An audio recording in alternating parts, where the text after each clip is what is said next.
Hello, my dear students. Let us discuss about the stability analysis of dams. The stability of a gravity dam can be approximately and easily analyzed by the following methods. The first method is gravity method or two-dimensional method. Under this method, there are two types, graphical method and analytical method. The second method is trial load twist method, and third one is slab analogy method, and fourth one is lattice analogy method, and fifth one is experimental methods. Again, under experimental method, there are two types, direct method and indirect method. Let us start with the gravity method or two-dimensional analysis. This is an approximate method in which the dam is considered to be composed of parallel sides, vertical cantilevers, each of which is free to act without supporting or interfering with the adjoining cantilevers. The loads or forces are resisted entirely by the weight of the individual cantilevers of unit length. Other methods of design and analysis are complicated and time consuming, and hence preliminary calculations are always done with the help of this method. If the vertical traverse joints of the dam are not grouted or keyed together, this assumption is nearly true. Hence, for U-shaped valleys where traverse joints are not generally grouted, this assumption is nearly satisfied. This assumption means this one: the preliminary analysis of all gravity dams can be made easily by isolating a typical cross-section of the dam of a unit width. This section is assumed to behave independently of the adjoining sections.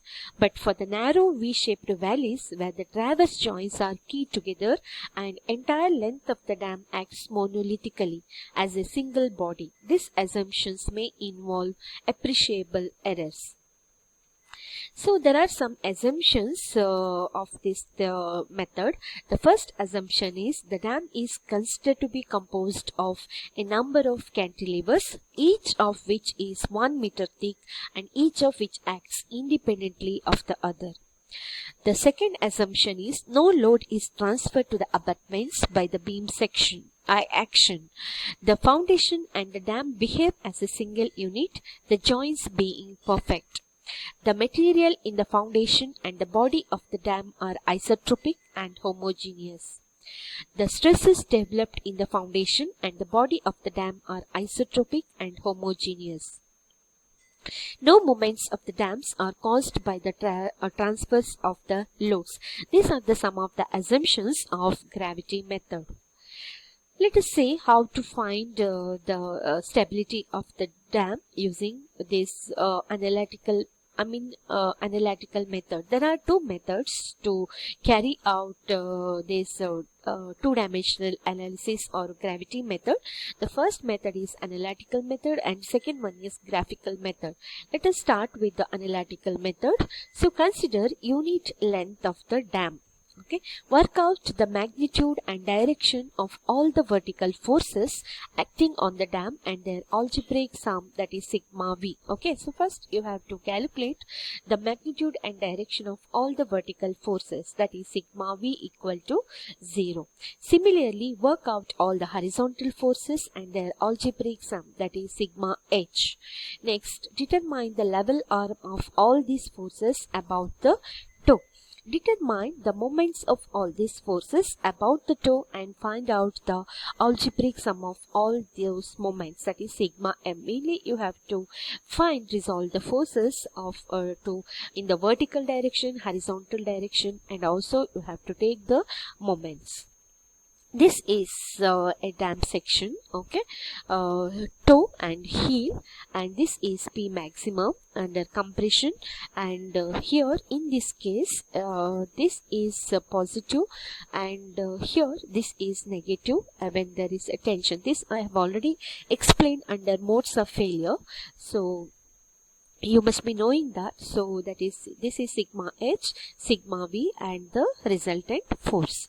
Find out the location of the resultant force by determining its distance from the toe. That is, x bar is equal to sigma m divided by sigma v. Find out the eccentricity E of the resultant R using B by 2 minus X bar. Then it must be less than B divided by 6 in order to ensure that no tension is developed anywhere in the dam. Then determine the vertical stresses at the toe and heel, that is PV is equal to sigma B divided by B into 1 plus or minus 6E, that is equal to 0. Okay, so you have to do all these calculations to find the stability of the dam using the analytical method under gravity method. Okay, first that is sigma V, sigma H, sigma M have to be calculated. Then you have to find X bar, that is sigma M divided by sigma B.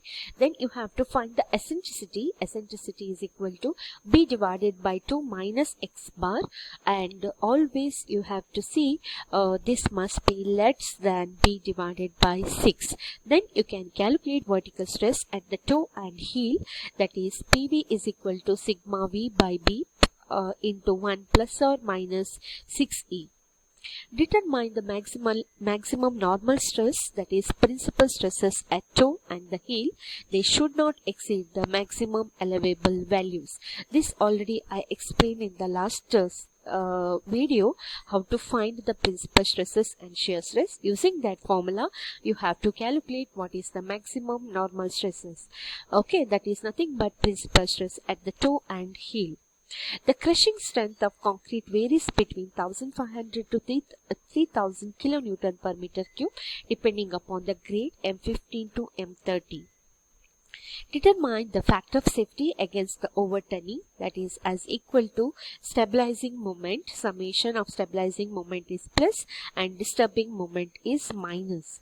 Positive sign is used for anti-clockwise moments and negative sign is used for clockwise moments. This is not need to be like this. You can change the sign also, clockwise plus, anti-clockwise minus also you can take. Determine the factor of safety against the sliding, and you can find what is the stability. Finally, you have to calculate what is the factor of safety. This I have explained in detail in modes of failures under overturning, sliding. Okay, refer that formula to find the factor of safety. In this way, you can find or you can determine the stability of the dam under gravity method using analytical process. Next, let us see under the graphical method. It is under gravity method only, but now we are calculating using graphical method. In the graphical method, the entire dam section is divided into number of horizontal sections at some time at some suitable interval, particularly at the place where the slope changes.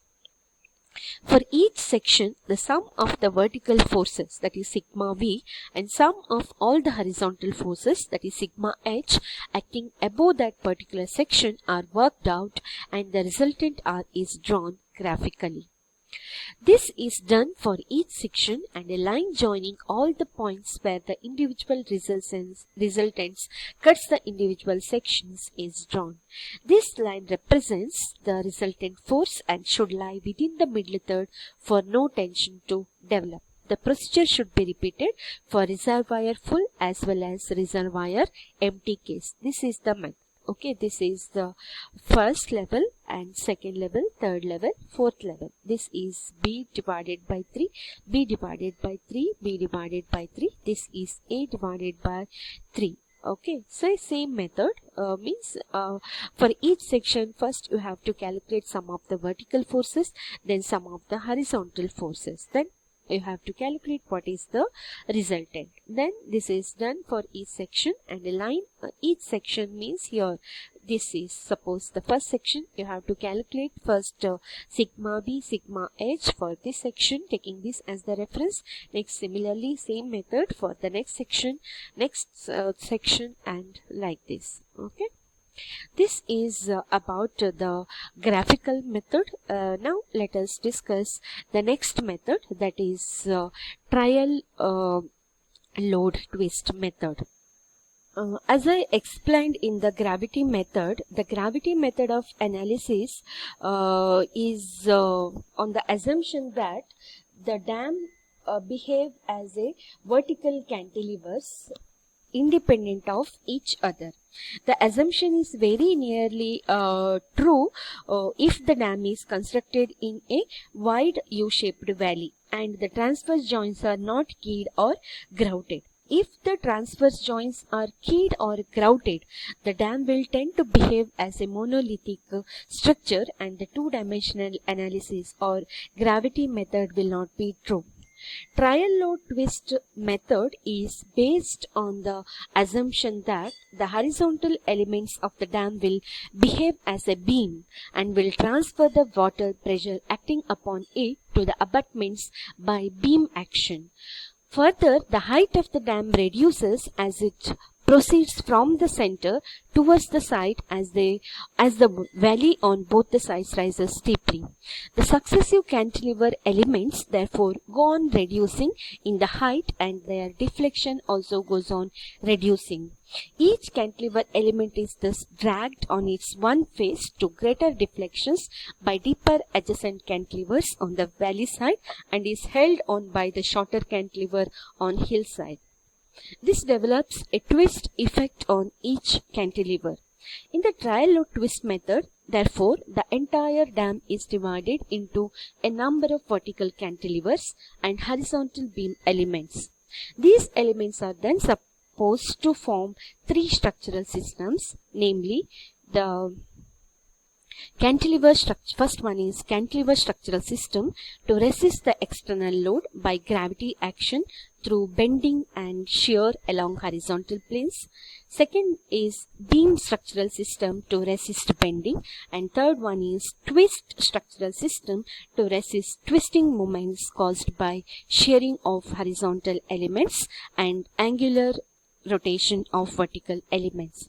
The portion of the pressures taken by each element is obtained by dividing out the load distribution between them so that the deflection of a common point considered on any element is the same. So this is about trial load twist method.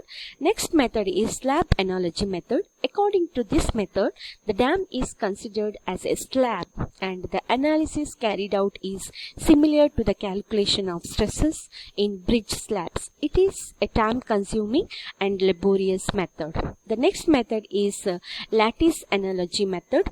According to this method, the dam is considered to be composed of diagonally braced square frames. The analysis, though simple than the slab analysis method, is quite cumbersome. Next one, last method is experimental method. Under this, there are two methods, direct method and indirect method. In direct method, geometrically similar three-dimensional models which are exact replica of the prototype are made of elastic materials. The models are located in similar manner as the prototype. The model is then acted upon by various pressures proportional to those of the prototype. In order to simulate the high water pressure acting on the prototype, a liquid of high specific gravity such as mercury may be used, or the effect of may be obtained by the jetting action of the water. The deflections occurring at various points of the model are thereafter measured. Then from the correlation developed between the model and prototype for the stress and deflection, the stresses for the prototype can be obtained. The model analysis has been found to be quite useful for the analysis of high dams, particularly for the Uppala Dam of Italy. Next method is indirect method or photoelastic model analysis. Photoelastic method and methods of magnetic and electrical analogy are usually considered under the indirect methods of determining the stresses in the model and hence in the prototype dam. In case of photoelastic model, the stresses in the photoelastic model are determined by an optical instrument known as photoelastic polariscope, wherein polarized light passes through the model while it is under load.